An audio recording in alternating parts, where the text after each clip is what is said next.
Focus sur l'interview. Bonjour. Alors c'est une très bonne question. Mais vous voulez que je chante ? Parlez-nous de vous. Et vous avez des explications ? Merci beaucoup. Bonjour et bienvenue sur Radio Laser. Je m'appelle Swan, animateur le temps d'un podcast, et je suis en charmante compagnie de Marilou. Salut. Et Noéline. Bonjour tout le monde. Noéline, peux-tu dire à nos auditeurs qui nous sommes ? Nous sommes étudiants en BTS Développement et Animation des Territoires Ruraux. Dans le cadre de cette formation, nous collaborons avec le refuge Les Amis des Bêtes à Romagné afin de mettre en valeur le travail que réalisent quotidiennement les bénévoles et les salariés du refuge auprès des animaux. Car plus on est de fous, plus on rit. Nous avons le plaisir d'accueillir une bénévole, la référente chat de l'association du refuge Les Amis des Bêtes, Laurence Taillandier, qui a accepté notre invitation. Bonjour Laurence. Bonjour, merci de m'accueillir. Alors aujourd'hui, nous allons aborder un sujet tous ensemble, un sujet aussi triste que révoltant, l'abandon d'animaux de compagnie.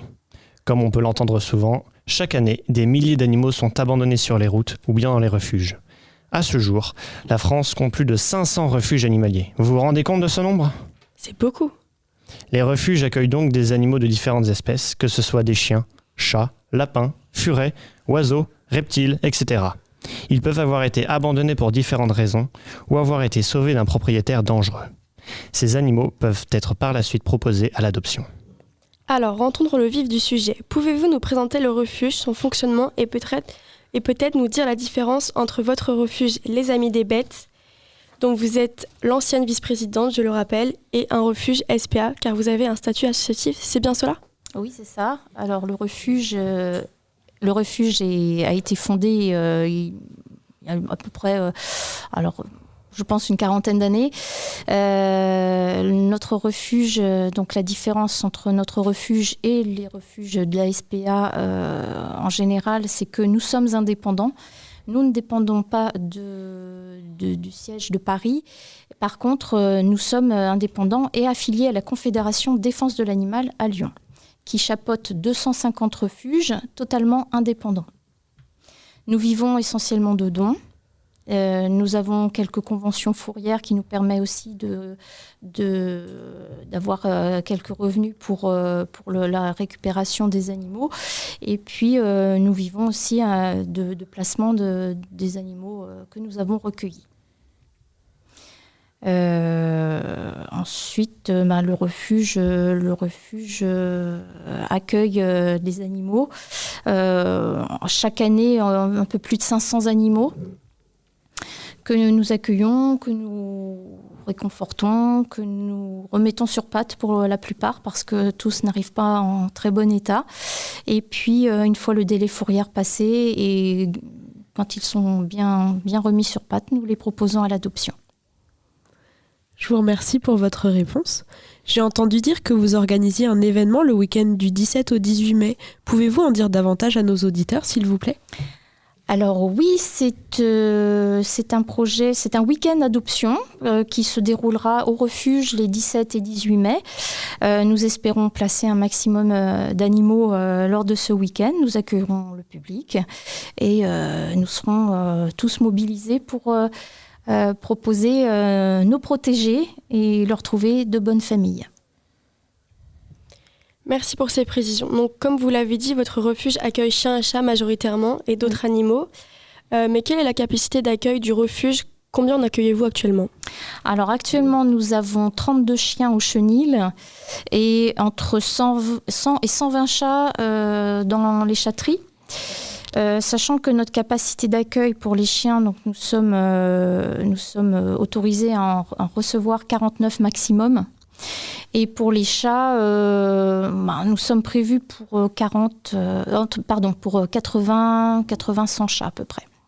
Sachant que les fins d'été, avec tous les abandons, les arrivées déportées de chatons, on frôle entre les 200 et 230 chats.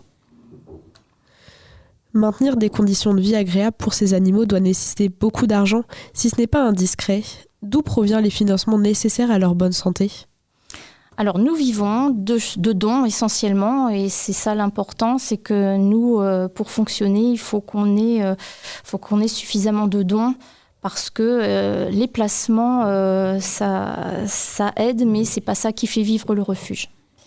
Donc nous sommes obligés pour en sauver un maximum, nous sommes obligés de demander une certaine somme à l'adoption, mais pour que le refuge puisse perdurer, il faut des dons. J'imagine que les animaux doivent tomber malades. Comment gérez-vous ces cas particuliers ? Alors, les animaux qui sont repérés malades si la pathologie est grave, ils vont directement en clinique vétérinaire. Si c'est quelque chose que nous pouvons nous gérer, un abcès, un petit coryza pour les chats, ils passent directement en infirmerie où ils y restent le temps du traitement et retournent ensuite dans leur box pour être proposés à l'adoption. D'accord, ok. Quelle est l'adoption qui a le plus marqué le refuge ou bien une anecdote qui vous reste en tête ? Alors, j'ai pas en tête d'adoption particulière. Les plus touchantes, ce sont les adoptions d'animaux qui ont fait des années de refuge. Ça fait, c'est quelque chose qui fait chaud au cœur. Dernièrement, une petite chatte qui a fait 3 ans de refuge, qui a trouvé une famille. Ça fait du bien parce que on a des animaux, malheureusement, qui naissent, qui vivent et qui décèdent au refuge. Ils n'auront jamais la chance de trouver un foyer et ça, c'est le cas, c'est la réalité. Et puis sinon, une anecdote, peut-être, alors ce que je disais à Noéline, Slimane, c'est un chat qui avait été trouvé au beau milieu de la forêt. Je passais par là un jour où je ne devais pas passer par là et j'ai réussi à l'attraper. Et ce chat, en fait, a été recherché par ses maîtres depuis 3 ans. Et quand l'annonce a été diffusée sur Seconde Chance, ce chat a été reconnu par sa maîtresse qui est aussitôt venue le chercher. C'est vraiment une belle anecdote. Je suppose qu'il y a des procédures à suivre pour adopter un animal dans un refuge. Il doit y avoir des conditions pour s'assurer que l'animal ne soit pas à nouveau abandonné ou maltraité. Pourriez-vous nous détailler le processus d'adoption et les conditions à remplir pour accueillir un animal de refuge chez soi ? Alors, pour adopter, en fait, les gens qui viennent au refuge, parce qu'il faut se déplacer au refuge, il faut vraiment rencontrer l'animal et pas se baser sur des photos. Alors, ils font déjà une première sélection sur le site, puisque tous nos animaux tous nos animaux adoptables sont sur le site du refuge. Et quand ils ont repéré un animal, ils viennent au refuge. Et c'est là où nous les recevons et nous les questionnons justement pour qu'ils trouvent l'animal qui leur convient le mieux. Et surtout, pour que ce soit aussi les conditions de vie qui correspondent. Parce que c'est bien gentil de vouloir un animal, mais il faut aussi avoir les bonnes conditions pour que l'animal soit bien, que le maître soit bien aussi, parce que c'est important aussi pour la réussite d'une adoption. Et c'est pour ça qu'il arrive aussi que des gens qui viennent spécifiquement pour un animal, on le conseille vers un autre animal qui correspondra mieux ou aux conditions de vie, ou de par son caractère à la vie de famille et au caractère du propriétaire également.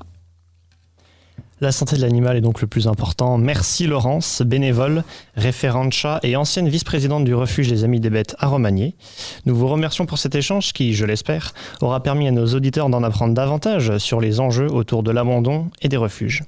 Merci également à Noéline et Marilou présentes autour de la table.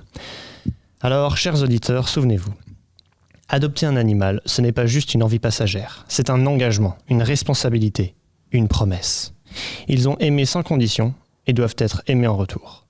N'oubliez pas de les stériliser, c'est très important, pour empêcher les reproductions indésirées, mais surtout pour leur santé, car la stérilisation empêche l'apparition de certaines maladies graves.